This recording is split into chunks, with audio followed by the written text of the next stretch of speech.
بەڵازان خۆشەویستان لە تەوەری یەکەمی بەرنامەکەماندا باز لە گرنگیدان بە زمان و فەرەنگی کوردی دەکەین وەک لە پێشەکیشە ئاماژەیەکی گرنگمان پێدا بابەتێکی زۆر گرنگ بابەتێکی زۆر هەستیار هەل لە کەرتی پەروەردە هەل لە فێربوونی منداڵەوە بە ئاشنابوونی بە زمانی کوردی بە کولتوری کوردی گرنگی و ئەهمەتێکی زۆری هەیە و لە نێو کۆمەڵگای ئێمەشدا نرخ و بەهای ئەم زمانە ئەم کولتورەمان بەرز بگیرێت بەوەی کە دەبینین بەداخەوە ماوەی چەند ساڵێکە تەنانەت لەسەر دووکان و شوێنە گشتیەکان وردە وردە ئەبینین کە زمانی کوردیش لەوێش کاڵ بووتەوە و گرنگی دەدرێت بە زمانی ئینگلیزی بە ناوی ئینگلیزی ئەمەش بۆ خۆی کاریگەری ئەبێت لەوەی کە وردە وردەنەوەی داهاتوو ئەم زمانە ئەم کولتوری خۆی لا خۆشەویست نەبێت لە کاتێکدا بەشایەتی زۆرێک لە لێکۆڵەرەوە گەورەکانی جیهانی زمانی کوردیەکێکە لە زمانە زۆر پاراوەکان زمانە زۆر گرنگەکان کە لە چەندین دیالێکت و زاراوەی جیاجیا پێک دێت ئەمەش بۆ خۆی دەوڵەمەندی زمان ئەسەلمێنێت لەم تەورێماندا باز لە پاراستنیان دەکەین باز لە گرنگی پێدانیان دەدەین لە هەموو کەرتە جیاوازەکان و لە نێو کۆمەڵگادا بە میوانداری زۆر بەڕێز مامۆستا مەریوان ساڵح حیلمی پسپۆڕی زمانی کوردی و چاودێری پەروەردەی مامۆستایان زۆر بەخێر مامۆستا بەخێر بێت بەخێر بێت مامۆستا بۆ گرنگ ئێمە زمان و باز لە زماوکە دواتر فەرهەنگ و کولتور و ئارەمانەکەین بۆ ئەبێ زمانمان بپارێزین هەمیشە بەردەوام یەکێک بێت لەوەی کە خەمی لێ بخۆین هاوشانی سێکتەرەکانی دیکەی ژیان و کۆمەڵگامان. بەڵێ سپاس بۆ بەرنامەکەتان سپاس بۆ تەلەڤیزۆنی پەیام کە گرنگی بەم بابەتەیە بەڕاستی بابەتێکی هەم ڕۆژە و بابەتێکی هەمیشەیشە دەستان خۆش بێت. بۆچی گرنگی بە زمان ئەبێ بینیان بۆچی بە گرنگی بە زمان بدرێ بە شێوەیەکی گشتی و باسی زمانی کوردیەکەین ئێمە یەکێ لە هۆکارەکان ئەوەیە کە زمان بەردی بناغی یاکێکە لە کۆڵەکەکانی نەتەوە یا پاراستنی نەتەوە ئەگەر بێت و ئەم زمانە نەبێ ئەم نەتەوەیەش با هەبێ بەڵام بیچێک لەو شتانەی کە پێی ئەناسرێتەوە بریتیە لە زمانەکەی ئەنجا دوای ئەوە ئەم زمانە یعنی پرسیارەکەش لەگەڵ پرسیارەکەی جەناب تا ئەوەیە چۆن خزمەت بکرێ زمان لە خۆیەوە ڕاستە زمان گەشە ئەکات بەهۆی جوڵەوە بەهۆی بازار و بەهۆی خوێندن و بەهۆی مەکتەب و ئەم جۆرەشتانەوە بەڵام ئەبێت لە پشتی ئەمەوە دەسەڵاتێک هەبێ بزانێت چۆن گرنگی بە هین ئەیات گرنگی بە پێشخستنی زمانەکە ئەیات و چۆن بزانێت ئەو شانەی کە تازێنە ناوە چۆن لەلایەن شارەزایان و زانایانەوە ڕاوی بۆ بکرێت و چۆن ئەمە لە کتێبەکانی خوێندن و دەستگاکانی ڕاگەیاندنە گرنگی پێ بدرێ ئێساکە ینی وەکو نمونەیەک بێنینەوە وەکو بەڵگەیەکی مێژوویی ئەم زمانەی کە ئێمە قسەی پێەکەین لە ساڵی 1920 کاتێ مێجەرسۆن لە بەریتانیاوە پێشتر هاتووە بۆ ئێران و بە هەڵەبجە و ئەمانە کاتێک کە ڕۆژنامەی پێشکەوتن دەرئەکات یەکێک لە ئیشەکانی ئەوە بووە کە ئەو بەریتانی بۆ داگیرکەر بووە یەکێ لە ئیشەکانی ئەوەیە کاڵێ ئەم زمانە تێکەڵە لە وشەی فارسی عەرەبی تورکی ئەمانە پێویستە پاک بکرێتەوە بانگەوازێک بۆ نووسەرەکانەکات بۆ شاعیرەکانەکات بۆ خوێنەوارەکانی و سەردەماکات ئەڵێ چی ئەتوانێت شتێکمان بۆ بنووسێ کە وشەی بێگانەیتیانەبێ پێش بڕچیە ینی خەڵاتی بۆ داناوە بۆ هاندانەوەوانە لە ئەنجامە سێ کەس با بڵێن یەکەمە بن یەکەمیان شێخ نووری شێخ ساڵحی شاعری بەناوبانگ دۆمیان دوو خوشکەزای پیرەمێردی نەمرە بنەوەوانە جام بەستم چی بوو لەم قسەیە ینی بێگانەیەک لە وڵاتێکی کەوە کە داگیرکەرە بێت لێرە زمانی کوردی پێشتر فێر بوو بێت لێرە لە هەڵەبجە لە کوردستانی ڕۆژهەڵات فارسێکی باش فێر بوو بێت لە ئێران و ئەمانە بێ گرنگی بە زمانەکەی تۆ بات ئەی ئەبێت بۆچی خۆمان ئێمە گرنگی پێنەین نەی چۆن سەیری کە ساڵ 1920 یعنی 105 ساڵەمە پێش ئەکات تقریبا وانە لەبەر ئەوە زمان گرنگە ئەم زمانە بەڕێزان ئەم زمانە لە دوای ئەو قۆناغا شاعرەکان نووسەرەکان بە تایبەتی پیرەمێردی نەمر تۆفیق وهەبی گۆران زۆربەی شاعرەکان زۆربەی نووسەرەکانی ئەو سەردەما هەستیان بە بەرپرسیارەتی کردووە کە ویستویانە ئەم زمانە پاک بێتەوە و ئەم زمانە زمانێکی کوردی ڕەسەنی جوان بێ کە ئێمە وشەمان لە زۆربەی شار و شارۆچکەکان هەیە و کوردستان دەوڵەمەنە بە وشەی جوان و سەرنجڕاکێش و ئەمانە ویستویانە ئەو وشانەی کە هی زمانەکانی ترێەوە کە خەڵک بەکاری ئێنیا لە نووسینا بەکارێنرێ هەوڵ بن ئەمە پاککەنەوە و ئەوان هەوڵەکەیان سەری گرت و هەوڵەکەیان بەرەو پێش چوو بەڵام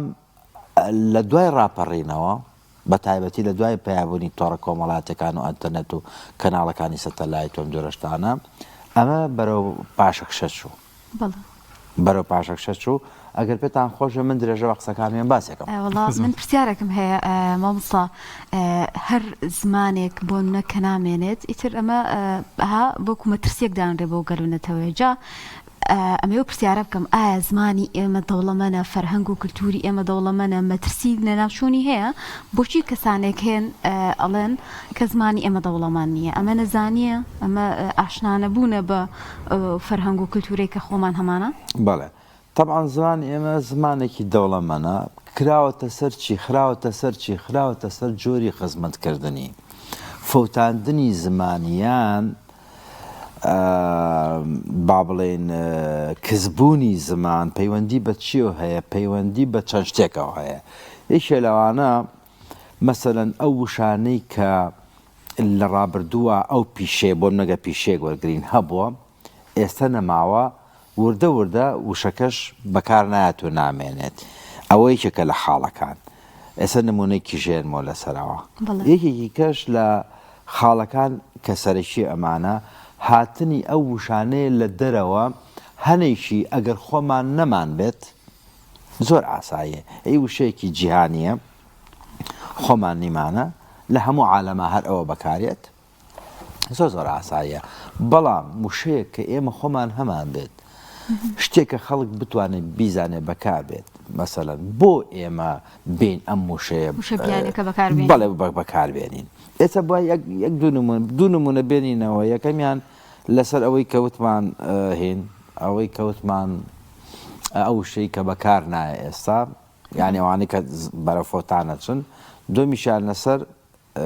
هاتنی وشە کە خۆمان هەمانە ئێستا مەسەلەن زۆرێک لە ڕاگەیاندەکە و بە تایبەتی حیزبی دەسەڵات چۆ ئەوان هینیان زۆرە کەناڵیان زۆرە و ڕادیو تەلەڤیزۆن و ئەنواع وەشکاڵ هینیان هەیە هینی ئەنتەرنێت و سایت و ئەم جۆرەشتانە ڕۆڵیان لە کەسکردنی ئەو زمانە هەیە بۆ نمونە تۆ سەیری کەناڵێکی ڕاگەیاندنەکەیت یان سایتەکەی یان نینەکەیەکەی ئەنواع وەشکاڵ وشەی پیس و ناشرینی وەکو پۆدکاست و تۆ چاپێکەوتنت هەیە خەڵکەی زانێ مەسەلەن ئیتر ئەنواع وەشکاڵ لە دوای ڕاپەڕینەوە کۆمەڵێ وشەی ناشرین هاتە ناو زمانی کوردی و پرەنسیپ و حەیە تۆ هەموو شەکان لە بەرامبەر ئەمە هەتە لە کاتێکا میدیا بێ هۆکارێکی پێچوانە بۆی کە زمانەکە ئەم زمانە بە وشەی ئەم لاولاتێکەڵەکەی هاریکاریت هەیە هاوکاریت هەیە لە دوای ڕاپەڕینەوە حیزبە کوردستانیەکان بە تایبەتی دوو حیزبی دەسەڵات هاتن و هەماهەنگی فارسیان هێنا ئەی زۆرە نمونە بێنینەوە لەگە لە خۆمانەوەمانە ئەوە بە نیسبەتی هینەوە ئەوە مشتێ لە خەوارێک ناسەدان نمونە هەیە ئەو باسیکەین بە سەعات بەرنامەکە هین نابێت بەڵێ خاڵێکی کە ئەوەیە من لە ماوەیە خەریکی هین بووم خەریکی دیوانی زێوەر بووم سێرم کە زێوەر شاعرێکی بەناوبانگە شعری نیشتیمانی ئاینی دەڵاری سروت ئەمانەی هەیە بەڵام زۆر لەم شعرانەی کلاسیکی زۆرتیایە و هەنێکی پێویستی بەڕابەکردن هەیە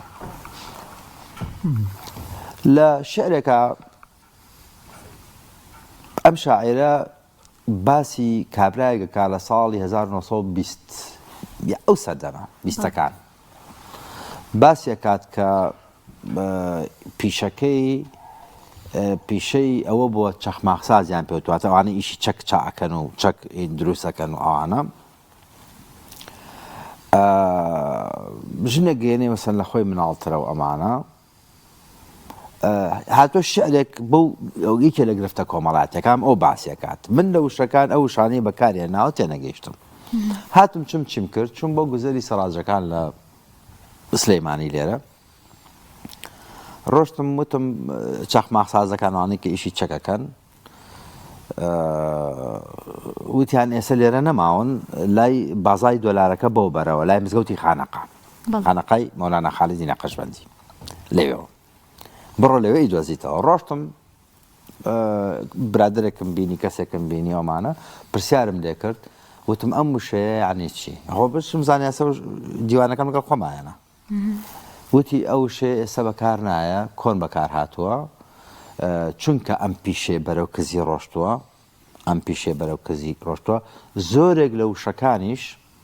زۆرێک لە وشەکانیش بەرەو کزی ڕۆشتون یعنی بەرەو ئەو وەستایی کە لە بۆ بەربازای دۆلارەکە بوو کە دوسێ دوکان ماوە چەند دوکانێکی کەم ماوەی ئیشی چەک چاکردن و ئەم جۆرەشتانە کە خۆی پیشەی ئەوەیە کە پێویستە وشەکان شارەزا بێت وەکو چۆن یاسای یەک شارەزایە لە وشەی یاسایە کەسێکی فەلسەفی لە وشەی فەلسەفیە ئەدەب لە بابەتی ئەدەبیات و ئەوە باشە دکتۆر لە بواری زانستی و پزیشکیۆمانە وشەکان شارەزایە ئەبووە ئەوی شارەزا بواە لەو بوارە وتی ئێستا من ئەو وشەیە نازانم تەلەفۆنەکەی لێ وەرگرتم وتی من هەوڵێم ئەو تەقەمانکە چاوەڕێکم بزانم ئەم وشەیە لە جیلە کۆنەکان شێ بەکاری هێناوە ئەدەمە بەسم چێ کە تۆ وشەیەک بەکاری نێنی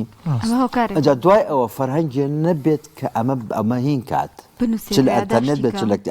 یادداش کرێت تۆم جۆرەشتانە ئەوە زمان لەوا بەرەو کزی ئەچێت ئێستا حاڵی حازت تۆ گەردی قەزبی جیلێک بەڕێوەیە نەوەیەک بەڕێوە وردەوەردە ئەی بینی خەریکە وردەوەردە نازانم ئێمە پێی بکەین یان نا بەس ڕەنگە تەمەنی ئێوە پێی بکە وردەوەردە لێیان تێناگی ئەو پرسیارم کرد لە پێشانگای نێودەوڵەتی سلەیمانی لە مەهاباد ئەوانەی کە لە مەهاباتەوە هاتوو مەهاباد زمانەکەیان پاکە لە کوردستانی ڕۆژهەڵات و ئەمانە وتم لای ئێمە وایە وتی لای ئێمەش وایە بۆ چکە ڕاگەیاندن خوێندن ئەم جۆرەشتانە ئەگەر لەوێ خوێندنەکەیان بە زمانی کوردی نەبێ خۆ لێرە شتەکان بە زمانی کوردیە لەبەر ئەوە بەشی خەتاکە یا تاوانەکە بە پلە یەکەم ئەکەوێتە سەر هەرێمی کوردستان دەسەڵاتدارەکانی مامۆستا باز لە کەرتی پەروەردە بکەین لە کەرتی پەروەردەیە دەبێت چی بکرێت بۆ پاراستنی زمانی کوردی بۆ فەرهەنگی کوردی بەداخەوە ئیبینی ماوەی چەند ساڵێکە ینی بە بەراورد بە ساڵانی ڕابردووتر بەو شێوازە نییە زمانی کوردی هەستەکەی ئەوەندەی گرنگی ئەدرێ بە زمانی ئینگلیزی هەم لەلایەن خێزانەکانەوە هەم لەلایەن کەرتی پەروەردەوە ئیدی ینی جیبە بن بەوەی کە مناڵەکەیان زمانی ئینگلیزی بزانێ بەڵام سێرەکەی گر بە کوردی قسە بکات زۆر پارا و قسە ناکات وشەی ئینگلیزی تێ ئەکات ینی ئەمانە تا چەند بێتەمایی کاریگەری خراپ لەسەر زمانی کوردی بەڵێ ئەوە دیاردەیەکی مەترسیدارە خۆ ئینسان لە هەر وڵات و لە هەر ڕەگەزێک بێت زمان بزانێ شتێکی باشە بەڵام بەمەرجێ لەسەر حسابی زمانەکەی خۆت نەبێت کاتێککە ئەو مناڵە یا ئەو گەنجە کاتێککە گفتوگۆکە کاتێککە قسەکە ڕستێک ئەڵێ سێ وشەی کوردی نییە یا دوانی کوردیە و دوانی کوردی نییە ئیتر ئایا بە زۆری ئینگلیزیان ئەوروپیە ئەمە زەنگێکی مەترسیدارە باشە لەو مەکتەبانەی کە گرنگی بە خوێندنی ئینگلیزی ئەیەن خۆ کەسلاری لەوە نییە تۆ گرنگی بە زمان و ئەم جۆرەشتانە بەی بەڵام تۆ زمانەکەی خۆت کە زمانی سەرەکیە کە زمانی سەرەکی با بڵێن هەرێمی کوردستانە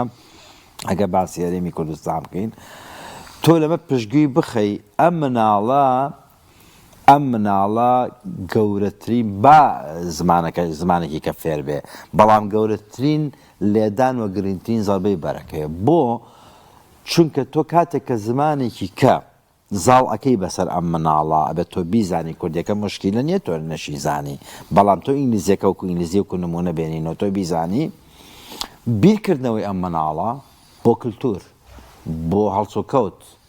بۆ تێگەیشتن لە شت بۆ نووسین کە بێ بە نووسەر بیرکردنەوەیکی غێری کۆردانە دەرەچێت ڕێک کولتورەکەشان لەگەڵا وەرەگرێت بەڵێ کللتورەکەی لەگەڵا وەرەگرێ ئەی بیرکردنەوەیشی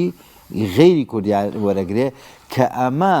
وای لێ ئەکا وردە وردە لە ڕێی ئەم خوێندنگەیانەوە یا وردە وردە لە ڕێی ئەمەی کە تۆ زمانێکی کەزاڵەکەی بەسەریا وای لێ لە چەند ساڵی ئایندەیە کە تۆ زەلەوە پێشارتە مەقینەکە کرد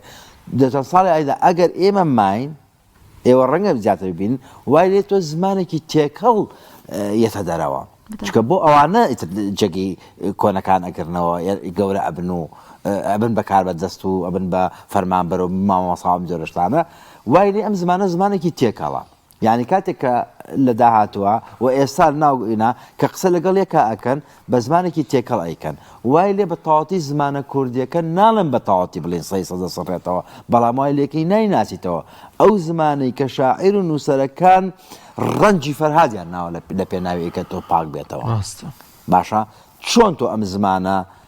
ئەم زمانە کە بەو شێوازە خزمەت کراوە لە ڕابردووە بەم شێوازە هاتووە تۆ ئێستاکە بی بەدەستی خۆت ئەم زمانە لاوازکەی و بیکەی تێکەڵی بکەی لە هین تێکەڵی بکەی لە وشەی تر و ئەمانە من ئەگە درێژە هەبێ من نمونەیەکەیانەوە بەڵێ من باپیرم بۆ ئازاد عەبدولواحیدی گێڕاوەتەوە ساڵی 1982 باشە لە ساڵی 1982 بۆ ئازاد عەبدولواحیدی گێڕاوەتەوە ئازاد عەبدولواحیدیش کتێبی بە کتێب وا پێشتیش لە ڕامانە بڵاوی کردوێتەوە لە گۆڤای ڕامانە باپیرم ئەڵێ چی ئەڵێ فاق بە کەس هاوڕێم بوو فاق بە کەسی شاعر ئەڵێ ماوەیەک بە ئیشوبێکار بوو هیچ ئیشوکارێکی نەبوو وە زۆر ژیانی ناخۆش بوو ینی فاق بە کەس بۆ باپیرمی گێڕاوەتەوە ئەڵێ ئیشوکارم نەبوو ژیام ناخۆش بوو ڕۆشتم بۆ بەغام چون بۆ بەغام لەوێ بۆ لای کێ بۆ لای تۆفیق وەهبی کە هەم خەڵکی سلەیمانیە فاق بە کەس خەڵکی سلەیمانیە و هەم تۆفیق وەهبی لە جگەوی کە زمانزان و نووسەر و ئەمە بوو لە هەمان کاتا کاربەدەستێکی بە مێژوو هێناوی بۆ کوڵی بە پلە کاربەدەستێکی حکومەتی عێراقی زمانی پاشایەتی بوو ئیتر ئەوە پلەپۆستی جۆراوجۆری بینیوە وتی من پارەم پێ نییە ناتوانم بچمە ئوتێل ناتوانم نام خۆم مارچی چۆن نەبێ خۆم گایەنەتە بەغا وتی من ڕۆشتم بە نووسنگەکەی وت بڵێ فڵان کەس هاتووە وتی کردمیانە ژوورەوە ڕۆشتم بۆ لای پێم وتووە من هاتووم ئیشێکم وە بدۆزیتەوە ئەو پەیوەندی بە زمانەوە باسە بەڵتم چۆن ئەوی شتێکی بەسەر چاوە بابیرێکی لێ بکەمەوە بڕۆسە 4 ڕۆژی کەوەرەوە تا شتێکە بۆ جێبەجێەکەم یعنی وا بەبێ کە ساڵی تۆفیق وەهبی 3-4 ڕۆژ چی بکا لە بەغا نەنان هەیەوی خوا نەوت پارەی پێ بچێ بۆ ئوتێل بەڵێ چیەکە لە شوێنیم لەولا ئەمێنێتەوە چۆڵەوانی و ئیتر ئاوا شوێنێکە گونجابێت و باخچێ شتێک لەم بابەتە نانیش ئەچێ بزانێت چ مەطعەمێ خواردنە کۆکراوکێنێتە دەرەوە فڕێەیە لەوە ئەخوا هەم نانی وشک هەم ئەو برنج و شلەی کە لە خەڵگەمێنێتەوە لەوە ئاخوات دوای 4 ڕۆژە ڕاتەوە ئەچێتەوە بۆ لای تۆفیق وەهبی ئەڵێت پێی ئەڵێت چیت بۆ کردم تۆفیق وەهبی پێی ئەڵێ لەو زەمانیە ئەویش بێکەسیش هەم تۆ ڕابێ هەم سوحبەتەکات تێکەڵێک دروستە بێ ئەڵێ وەڵڵاهی یەکەم دەقەت زانیوتە لەو زەتانیە بەڵام ئەو وشەیە و دەست نەکەوتووە ئەم 4 ڕۆژە گەڕاوی تا ئەو زێب دۆزیتەوە تۆ وشەی بەکار ناتەوە کاتە یعنی لە قودرەتە لە عەرەبی ئۆشتانە مەسەن لە توانامانیوانە ئاوتێتی بەزەبەر خاتی ئەو وشەیە منەوە 3-4 ڕۆژە هێناوە یعنی بۆی کە تۆ بیرکەیتەوە چ وشێکی عەرەبی کە بەکارێت لە تواناوزە ئەو عەرەبی کە بەکارێناوە بیکەی بە کوردی بە منی بڵێ ئەجێ بە سوحبەت و وەکو نوکتێک و وەکو پێکەینێک و فاغ بە کەسێکی چۆنە بێ ئەو بۆ سارانی کە باروشتیان پێ بۆ ئانا گەڕێنەوە بۆ ناو شار. وی مامۆسا ئەمەی تۆ ئەفۆ هاتووە نێژ قساکە کە باسە کردیانی ئەبینی کە شاعیران نووسەران ڕۆشنبیرانی جاران یعنی زۆر لە خەمیانە بووە زمانی کوردی لەبەر ئەوەی کە ئەو سەردەما ینی وشە گەلێکی عەرەبی تێکەڵ بە زمانەکە بووە هەموو هەوڵ و جوهدیان لە نووسین و لە شعر و لە ئەوەیە خەڵکەکەش هەر ئیستیجابی وا بووە بۆ ئەوەی کە زمانێکی پاراویان هەبێت مانیەوە بەدی ناکرێت. بەڵێ ئەو شاعیر و نووسەرانە بەڕێزم زۆر بە دڵسۆزی ئیشیان کردووە وە لە هەمان کاتا زۆر خوێنەوار بوون. ئێستا مەسەلەن ئێمە کە باسی پیرەمێرد ئەکەین یا کە باسی تۆفیق وهابی ئەکەین یا کە باسی گۆران ئەکەین باشە ئەم جۆرە شاعیر و نووسەر و کەسانە لانی کەم زمانیان نەزانی بێ 3 بۆ 4 بۆ 5 زمانیان زانیوە. گۆران بۆ خۆی 5 زمانی زانیوە. پیرەمێرد لانی کەم 4 زمان کەمتری نەزانیوە. تۆفیق وهابی بە هەمان شێوە. ئەمانە کە هاتوون وشەیەکیان داڕشتووە ئەم وشەیان بە هەڕەمەکی دانەڕشتووە یعنی گەڕاون بزانە لە ناو کوردستانە لە لادەکانە چی هەیە چی نییە بۆ ئەوی بیخەنە ناو شعرەوە بیخەنە ناو جەریدەی ئەو کاتەوە کە جەریدایان پێوتۆ ڕۆژنامەی ئەو کاتەوە کە ئەوە بۆی چی بکەن بۆی ئەم وشەیە وردە بڕوا و بێتە باو لە ناو خەڵکە. ئێستا لە هینەکان من نازانم گوێم لێکێک بەڕێزێکتان بوو باسی تابلۆکانتان کرد لە هین تەماشاکەی تابلۆکان لە کوردستانە تابلۆی دوکانارەکان وردە خەریکە کوردیکەوە بێتەوە. کاکە گیان تۆ مشتریت بە عەرەبی عەرەبە غێری بە ئینگلیزی خوێنە تۆقەی چێکە یعنی بە لە پەنایەک و لەم لاشە ئەوەژە بێ بەڵام تۆ پێویستە تابلۆکەت کوردی بێ تۆ سەری ئێران بکە لە شارۆچکەیەکی بچووشی هینەکەوە کوردستانەکەیەوە بڕۆ حتا دوا شاری فارس و تورک لە ئێرانە بزانە یەک تابلۆ بینی جگە بە فارسی لە کوردستانەکەیە لە کوردستان بڵین مەهاباد بڵین سنە یەک تابلۆ بینی بە کوردی نایبینی بە کوردی بۆچکە دەوڵەتەکە زمانی فارسی سەپاندۆ بەسەر خەڵکەکە ئەبێت تابلۆی دوکانەکان هەر هەمووی فارسی بێ یعنی ئەوان بۆ خۆیان طبعاً بۆ خۆیان ئەوە شتێکی چاکە ئێمە حەزکەین بە کوردی بێ طبعاً بەڵام بۆ بزانە لە شارە فارسەکانی خۆیان ئەوەی کە بە فارسی بڵێن فارسی زمان و ئەسڵ فارس نۆمانە بزانێک تابلۆ ئەبینی غەیری زمانی فارسی ئەنکەوە بێت یعنی گرنگە شاعیر و نووسەرەکانی ئێمە لە شارە زابوونیان بۆ زمانەکانی تر لە شارە هاتوون ئەمەیان کردووە یعنی خەمخۆر بوون تەنانەت سەر نمونەیەکیشە بۆ بێنمەوە من جارێکیان هین بۆی جێڕامەوە مامەسا عوسمان هەورامی خوا لێ خۆش بێت بەداخەوە یعنی کەسێکی بەتەمەند بوو بەڵام تەندروستی باش بوو بە کۆرۆنا وەفاتی کرد بەداخەوە مرد بۆی جێڕامەوەتی من لە سەرەتای شەستەکانە لە لادەکانی دەوروبەری قەندیل مامۆستا بووم باشە وتی مامۆستا بووم وتی لەوێ گوێم لە وشەیەک بوو تامان چەند شتێک بازن من نمونێن لەبەری کە بەرنامەکە زۆر درێژە نەبێت تۆمانە وتی ئەو وشەیە بە معنای ئیشارەتی خۆمان کە بەکاری ئێنین کە وشەیەکی کوردی نییە عەرەبیە کە بریتە لە ئاماژە وتی ئەو وشەی ئاماژەیە من لە لادەکانی قەندیل هێنامەوە خسمە ناو بابەتی ڕۆژنامەگەری و ئەدەبیات و مەکتەب و خوێندنگەکانەوە ئێستا ئەو ئاماژێڵێ ئاماژەمە نووسراوتان لە باتی ئیشارەت و لە باتی مشتا وەکو وشەیەکی جوانی کوردی پەتی لە ئەسڵا هی لادەکانی دەوروبەری قەندیلە یعنی بزان هەستی بە دڵسۆزی کردووە مامۆستا بابەتێکی تریش هەیە ئێستا دایک و باوکان کە ناوی مناڵەکانیانەنێن ناوێکەنێن ینی ناوێکە بڕاوکە هەر لی تێناگی نازای ئەمە لەکیەوە هاتووە بڕاکە گەر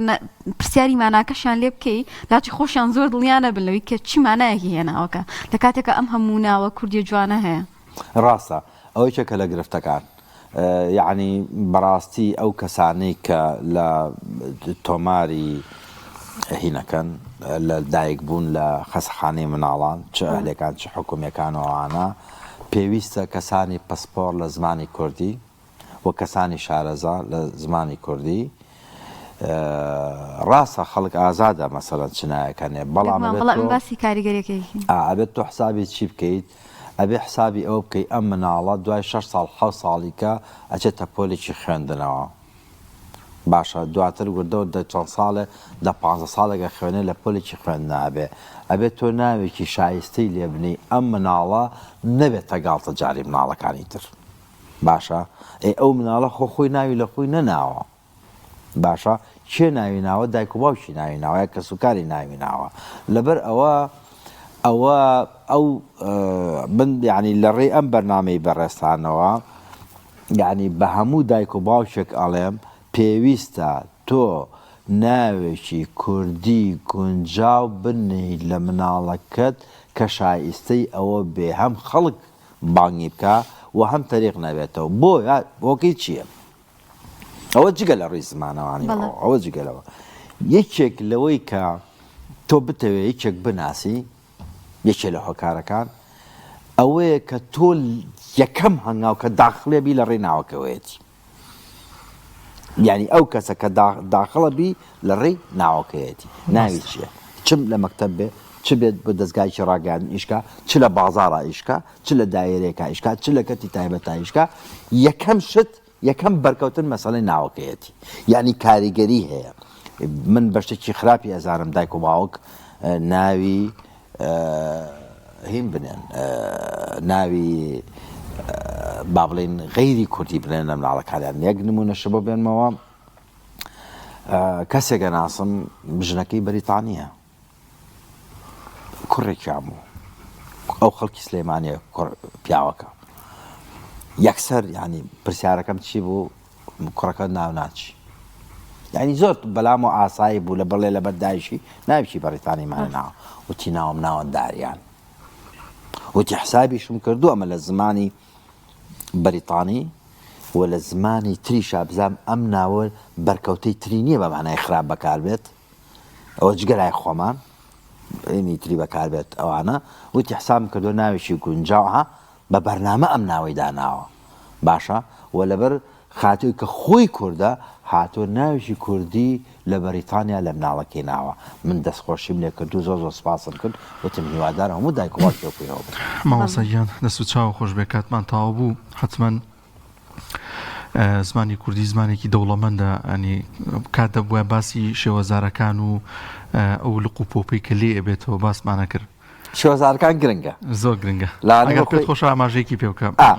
شێوەزارەکان چییە مەسەلەن ئەبێتە مای پاراستنی کۆی زمانە یەکێک لە مانەوەی زمان دەوڵەمەندی زمان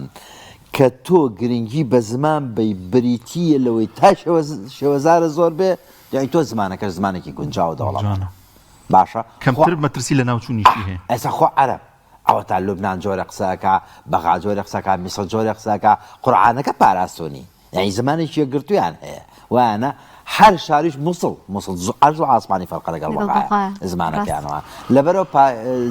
من حەزەکەم بە خەڵک بڵێم لەهجات ئەوەی کە بە عەرەبی پێڵ بە کوردی شێوەزار شێوە زمان یا بنەزاری ئەم جۆرە ناوانەی هەیە ئەمە یەکێک کە لە هۆکانی گەشەکردنی زمان هەتا شێوەزار زۆر بێ ئێمە قازان زمانە دەیماوەسەگیان با من بە شێوەزاری هەورامی خواحافیزی بکەین لەم تۆرێ هەر زۆرم پێ خۆشە هەورامی مەولەوی بێسارانی مەولەوی ئەنوە چەندها شاعری جوان بەو زمانە پاراوە جوانە شعریان نووسیوە کە ئەی خوێنیتەوە حەزکەی بچیتە دنیایەکی ترەوە من لەگەڵ مامۆستا سەبر هەورامیە سێ دیوانی هەورامیمان ڕاوە کرد بە سۆرانی ئەو پشتم بەوە بەچکە ئەو زیاتر قسەکردنی دایک و باوکی من لە ڕێی مەولەوی و بێسارانی ئەمانەوە بەقوتم تایە باشم تایە بەس ئەو خۆی زینەکەی ئەوە بوو مەسەلەن ئەحمەدبەگی کۆماسی کە ڕاوە نەکراوە چکە مەولەوی کراوە پێویست نەکرد ئێوە بچین ئیشی مەلا عەبدولکەریم دەستکارێکین مەلا عەبدولکەریم دەرس بۆ خۆتەزانیەوە عەلامە مامۆستای مامۆستاکانە بێسارانی بە هەمان شێوە ئەحمەدبەگی کۆماسی نەکرابوو تاڵعی حەمە ئاغای دەربەند فەقەرە نەکرابوو جەفایی نەکرابوو واتە ڕاوە نەکرابوو ئێمە هاتوین بۆ خوێنەوارانی سۆرانی زمان ئەم شعرە جوانە هەورامیانەمان کردووە بەڵامی تر بەداخەوە چکە کتێبەکان باڵین زۆر هەر ئەوەنی تریشە ئەوانە تۆزە دەرفەتی چاپکردنی نەهاتۆتە پێش کە پڕیشە لە هەست و سۆزی جیاوازتروانی زۆر جوانە بەڵێ بە هەورامی ئەو هی نەبکە یاخۆ ماوەسە یان خیر بێ سەر و چەمەکانمە عەزیەتێکی کێشا فرەفرە بنەماوەش بێ بەرنامەما کرد ئیشەڵڵا دەرفەتی تەرە نەمشو بێ و خزمەتما و باس و زمانی کەرم و زمانی هۆرامی و دیالەکتەکاتر ئینشاءڵڵا. ئای زۆر سپاس بۆ ئەو هەرامێ جوانە یاخوا خیر بێ دەستخۆشی لێەکەم زمانێکی شیرین زمانێکی جوان ئینسان حەزەکە گوێی لێ بگرێ من ێستا توانم بڵێم قسەی پێکەم توان قسەی پێکەم بەڵام لە بەروی کە زمانی بەکارهێنانی ڕۆژانە نیە ئەڵێم بانەکەەوە مەقەڵەتەوە دووبارەی خۆ بەخێر بەوەسە سەلامت بیا خۆ ماوەسا مەریوان ساڵح حلمی پسپۆری زمانی کوردی و چاودێری پەروەردەیی یاخوا بەخێر بێ زۆر سپاس دەکەم لەشتا ساغ بێ دەستان خۆشێ بەرنامە خێر